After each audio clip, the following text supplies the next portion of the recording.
Andrew, hypothetically, if your rights as an American were being stripped away from you on a daily basis as a result of a nefarious doctor lying to the American people, and models that were created to predict the deaths of 2.2 million Americans to justify lockdowns, quarantines, and mask mandates, would you want to know? Oh, I'd want to know. Would you really? I really would. James, would you want to know? Yeah, 100%. Well, on today's show, the conservative Washington-D.C. based Richard Manning shares why all tyranny needs to gain a foothold is for people of good conscience to remain silent. All this and more on today's edition of the Thrive Time Show on your radio and podcast download. Get ready to enter the Thrive Time Show. We started from the bottom, now we hit. We started from the bottom and we'll show you how to get here. We started from the bottom, now we hit. We started from the bottom, now we hit. We started from the bottom, now we're on the top, teaching you the systems to get what we got. Colton Dixon's on the hooks, I break down the books. Z's bringing some wisdom and the good looks. As the father of five, that's why I'm alive. So if you see my wife and kids, please tell them hi. It's the C&Z up on your radio. And now 3, 2, 1, here we go.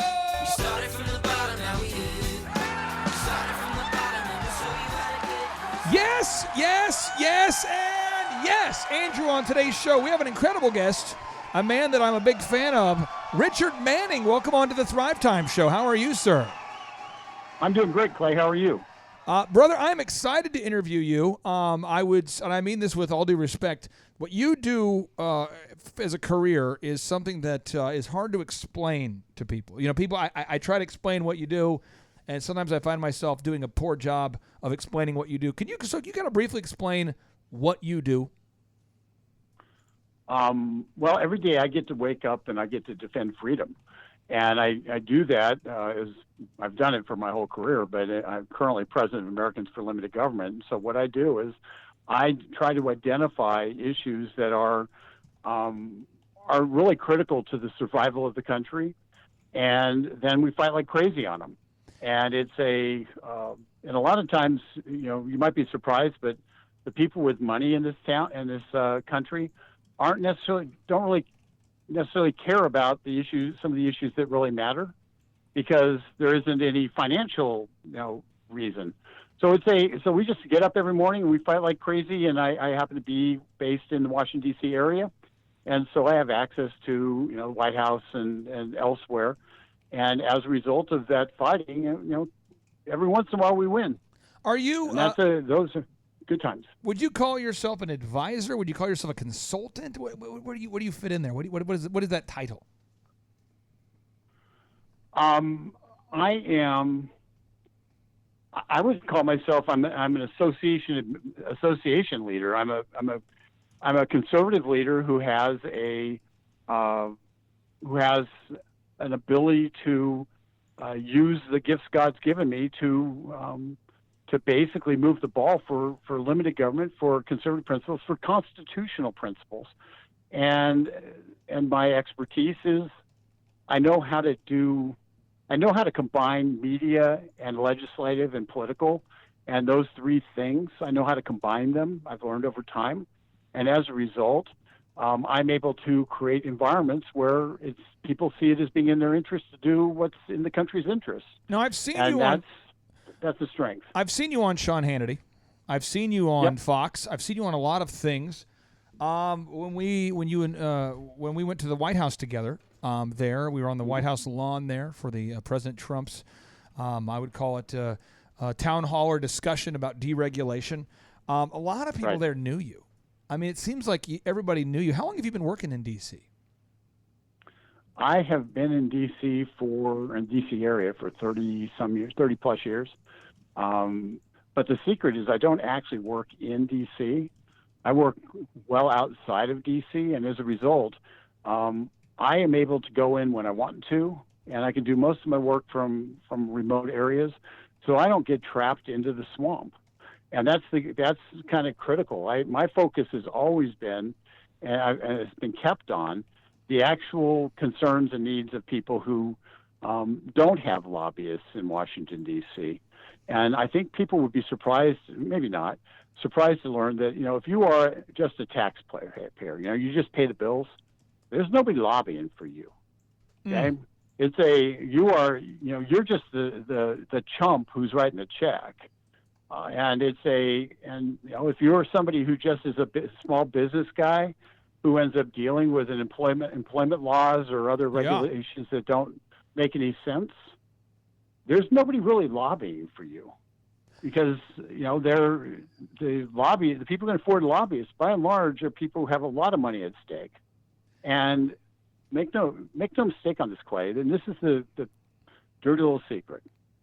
The reason that there's big corporations pay so much money for lobbyists is because government dictates winners and losers. And if you're not playing the game, you're the loser. And so big government and big corporations kind of go hand in hand, because one hand washes the other. The people who get left out are the mid-sized manufacturer, the person who's a small business who has unique issues, like a tanning salon during the Obamacare thing, where they basically put a tanning salon tax in place. And because there's nobody looking out for those people. Now you have the National Federation of Independent Businesses, and who do some, and the Job Creators Network does some, but by and large, if you're not represented in Washington, D.C., somebody who's representing your own interests, you're not represented, and that's actually one of the miracles of something you did, and that is we worked together to get about 100 videos of people telling their story about what was happening to them from the government, the economic shutdown. And you did the work of getting those people to tell their story, and I got it into the hands of people in Washington, D.C., and basically was yelling at them well before they were ready to do this. And these are people in the Trump administration. Yeah. Saying, listen, you're killing America. Stop it. And just bombarding them with different videos talking about what was happening to people and the real life consequences of what they were doing. And I believe that effort that we jointly did played a real role in moving the president away, towards reopening much faster than his advisors wanted him to do. Now, because ultimately he saw those people, and those are the people that he got elected in his mind. Those are the people he represents, not correct. The guys who are represented on K Street. Certainly not arguing with you at all. I just want to make sure I'm clarifying. President Trump, if we'll remember, he was the economy's running, things are going good. The economy was really rocking and rolling, and then all of a sudden these models were presented. These models that were made by Neil Ferguson, and they were presented as fact. They were, by the way, a model is a projection. They were presented as fact, and I'll play the audio so America can remember this. But Dr. Deborah Birx tells him, Dr. Fauci says, we got to shut the economy down. We got to lock it down. Got to shut it down, because if we don't do it, the hospitals could be overwhelmed. Okay, so let me just cue up the audio real quick. I want everyone to hear this audio real quick of Dr. Deborah Birx. Then, after the president was told we need to take 2 weeks just to stop the spread, I want everyone to listen to this audio clip here. Let me listen to it. To 20,000 deaths in the UK. Here we go. Completely, they're out of the UK, about them adjusting completely their needs. This is really quite important. If you remember, that was the report that said there would be 500,000 deaths in the UK and 2.2 million deaths in the United States. They've adjusted that number in the UK to 20,000. Let me hear it one more time. Adjusting. Listen to this, folks. Listen to this. I ask you, folks, if you're listening to this for the first time, I'll cue up to the right portion. Just listen to this real quick. This is Dr. Deborah Birx speaking to you. Here we go. Really important facts for the American people. I'm sure many of you saw the recent report out of the UK. I ask you, listeners, did you see the recent report out of the UK? You, Mr. and Mrs. Middle Class, Mrs. Main Street, did you see the report out of the UK? About them adjusting completely their needs. This is really quite important. If you remember, that was the report that said there would be 500,000 deaths in the UK and 2.2 million deaths in the United States. They've adjusted that number in the UK to 20,000. So 500,000 to 20,000. We're looking. Now, Richard Manning, again, the reports, the models showed that 2.2 million people might die, 500,000 British people might die, 2.2 million Americans might die. Then she says they adjusted the models Turns out they were off by 25 times. Is it shocking to you that even when the models were then reported to be wrong, that the momentum with the bureaucracies just kept going as it relates to these Democrats keeping their states shut down? No, it doesn't shock me at all because it's always been about power and control. And, they basically seize power and control. And the one thing it's hard to get a politician to do is release their hands again, which are grasping power. Now, here's what I think is the most telling of it is the real power and control was to the public health bureaucrats. They're the ones who suddenly, for the first time in their life, they got to be important. And so you elevated Dr. Fauci in particular to a role that he, had aspired to his whole life, where he was the center of the universe and was giving, sort of like Caesar, put his thumb up or thumb down in terms of whether schools opened, whether or not businesses opened, and he's unwilling to give up that power, even though he has consistently been wrong throughout this entire thing. He's as wrong as Joe Biden in terms of foreign policy. This guy has been wrong time and time again, but those who want power and control with the federal government are propping him up because they want to use this as a cudgel against President Trump with people who don't look at the numbers, who don't follow it closely. They're just scared of dying from this, and Dr. Fauci makes them feel all good about being scared about dying. So that's the power and control. The governors are like Whitmer in Michigan and for one, and Newsom in California. Yeah, they're playing their normal role as left-wing governors who suddenly have emergency powers and they're using them. But Fauci's the one and the public health establishment are the ones who've really developed the power complex. And they're working directly hand in glove with Facebook and Twitter and Google and everybody else because they've basically bought into the World Health Organization, which is run by Marxists. Now, Richard, this is just about taking down our economy. You just said something about Fauci, and I want to cue up the audio for those people out there that might not have heard the audio. This is a little compilation. This is Dr. Fauci's greatest hits, Richard. I'm going to play this for you, and you can kind of take some notes and comment on it, okay? It's about a 60-second little clip here. Let me cue it up. This is Dr. Fauci's greatest hits.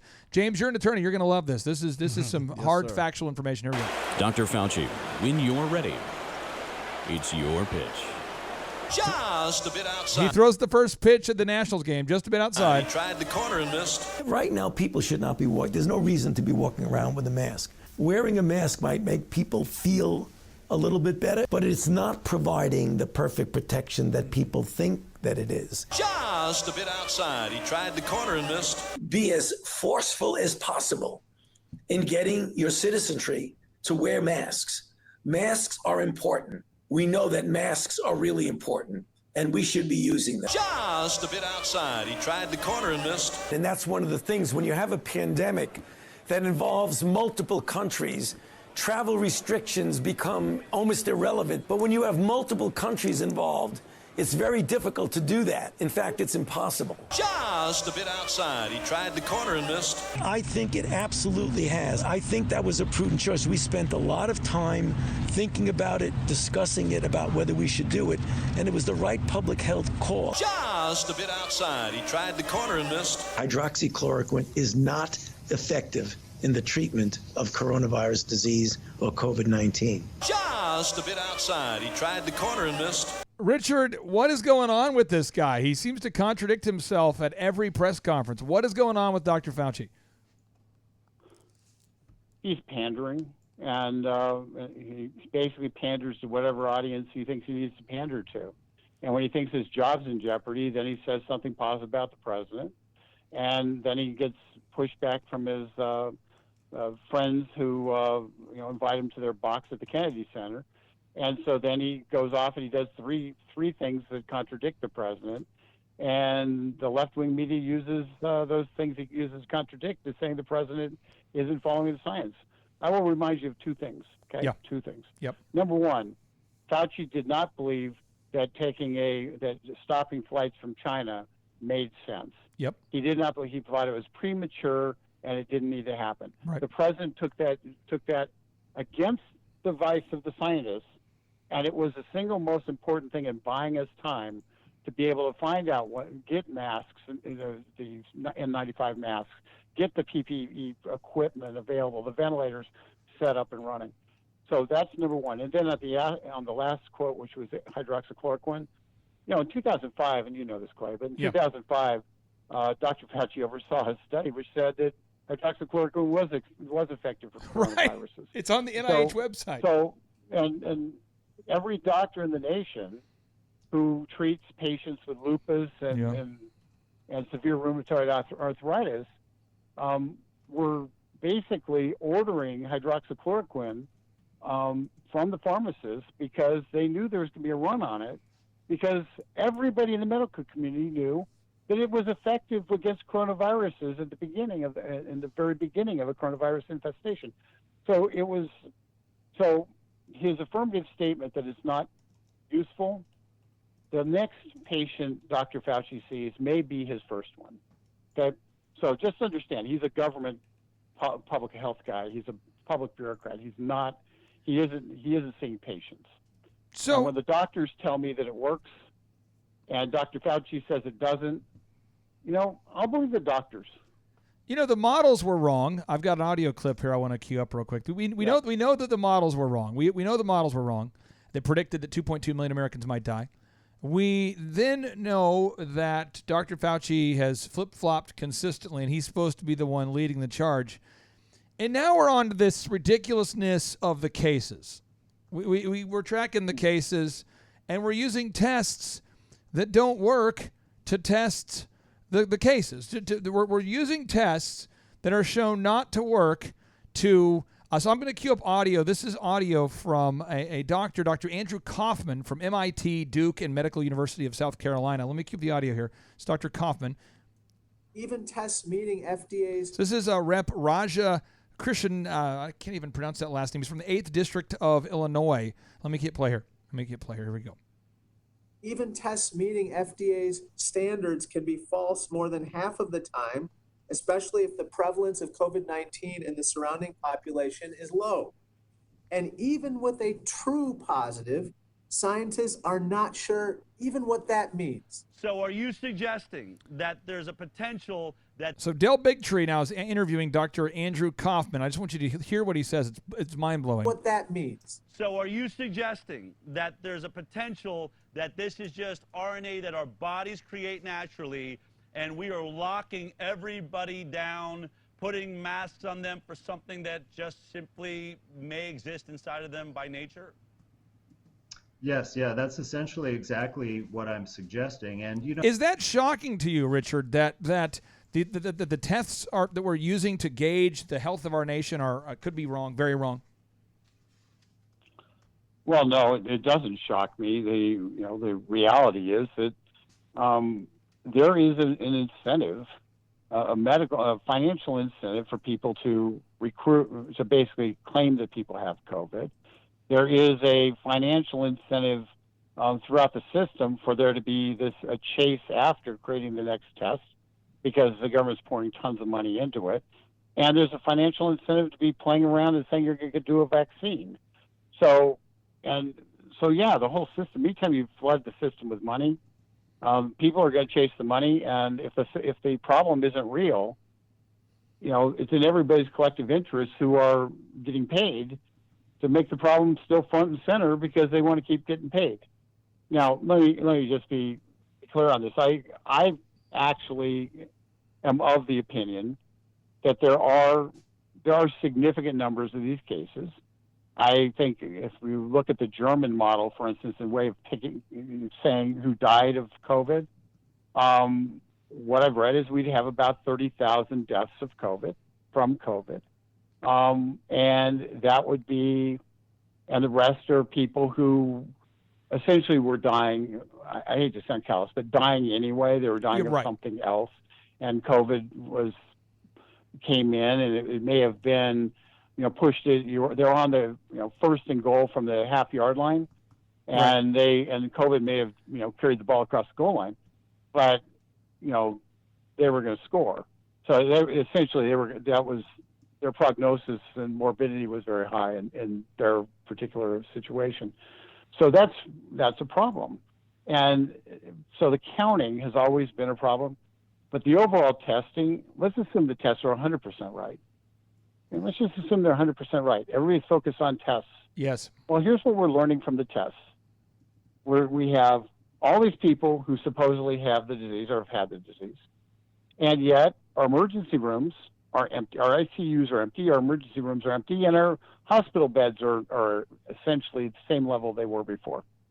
So what that tells you, for all of us who remember what the whole reason up front was for shutting down the economy for 2 weeks, it was to make certain that our hospital system didn't get overrun. Our hospital system is not being overrun. Hence, there's no reason to have any shutdowns, regardless of how many cases are identified, because those people aren't ending up in the hospital. And the entire rationale behind the shutdown was to not have our hospital system overburdened and have people die because of lack of ability to get care. That was the entirety of the rationale. And all the all this stuff about, the curve and all that kind of stuff. Anytime you flatten the curve, you guarantee yourself that the curve, that the line of people sick it's going to continue much longer. And so when we decided we want to have a massive spike of the illness, we said we're going to have this over a long period of time. Well, that's fine, but you can no longer justify shutting down the economy in any way, shape, or form when the entire rationale behind it was the hospital system, and the hospital system's doing just fine. So let's leave on a low note with some action items here, okay, or an action item. Okay. We know the models were wrong. We know the tests are consistently wrong. Would it be shocking to you that this vaccine could be dangerously wrong? I mean, would that be shocking to you? That if the models were wrong, the tests were wrong, that these same geniuses who are creating these tests and creating these models could also then team up to make a vaccine that is dangerously wrong? In the 1950s, there was something called thalidomide that was given as a vaccine, and the impact was we had a lot of children who were born with severe deformities directly as a result of that. Bill Gates is developing a vaccine that really isn't a vaccine. It is a RNA mutation. And so his vaccine is genetically modifying humans. And yet all the idiots are out there who won't eat genetically modified food are now saying they're going to line up to get genetically modified themselves. Well, not this guy. There's no way in heck I'm doing that, because nobody knows what the effect of some of these things will be 5, 10, 20 years from now. And I'm not letting somebody genetically modify my RNA on a bet. So my answer is, yeah, there's a real high probability that bad stuff will happen. And the question is, how bad will it be? Because we know that with all vaccines, that there are some people who have negative reaction to vaccines and they die or they get really sick as a result. It would be foolish to assume these would be any different. The big difference on it is one of them actually modifies your core being, and nobody in their right mind should embrace that. I'm not asking for names because I know you like to keep conversations private, but do people in D.C. know this? Do people in D.C., is it common knowledge that these Moderna vaccines are RNA modifying vaccines? Do people know that? I think it's beginning to get around. I think people are beginning to figure it out, but I don't think it's as well known as it needs to be. And ultimately, the way it's going to get well known is people like you screaming from the outside, and people like me screaming from the inside. And eventually, enough people will realize it, and they'll say, "What are we doing?" It's this idea of rushing something to market that absolutely, at least the Bill Gates vaccine, that transforms your body in fundamental ways. I mean, truly in fundamental ways that we don't know what the effect is. To experiment with that based upon a theory is not only irresponsible, it's Dr. Mengele-like. And so it just can't happen, and we have to stop it. Who's Dr. Mengele, for people out there that don't know maybe the history of Dr. Mengele? He's a Nazi doctor who did experiments on twins to see if twins had shared feelings and shared thoughts and the like, and essentially tortured people for human experimentation, as well as doing the master race stuff. So he's a guy who is the model for not doing human experimentation just to try to, for the interests of science. And that is exactly what they're trying to do with this Moderna vaccine. Brother, I appreciate you so much for hopping on today's show. For people that want to read more of your writings, see some of your research, they want to just follow you, learn more about you, what's the best place for our listeners to learn about all things Richard Manning, for those listeners out there that are freedom-loving Americans that really want to press in and know more about what you are researching? Well, I would go to getliberty.org, GETLIBERTY.org. Got it. And just subscribe right there on there, and you'll get a free set of articles every single day, videos. There's cartoons on it. We do some really funny cartoons, and real deep thought articles, and also that kind of talk about issues that you may not automatically see in a lot of places. So it's a good read. There's always something different there, and people enjoy it. So just sign up for that, and you will get stuff every single day, not a penny out of your pocket, and I don't even ask you for money. Rick, if you can book me on the Sean Hannity show, I will send you some organic food. How about that? That's my offer. I'll send you some organic avocados or something. And a Flemish bunny. I've been on Newsmax a lot lately here. But that's my quest. And I will tell you this. Seriously, I appreciate you hopping on Hannity and sharing the truth. You are a great American. You are in my prayers and in my thoughts. I appreciate you fighting the fight. You're certainly not doing it for the money. I mean that. You're a great patriot, and everybody should check out your website. One more time, Rick. What's that website? GetLiberty.org. All right, brother. You take care and have a great day. Thanks, Clay. Take care. See ya. All that stuff you said nice about me, I say back to you. And now, without any further ado, 3, 2, 1, boom! And then we're going to Washington, D.C. to take back the White House. Yeah!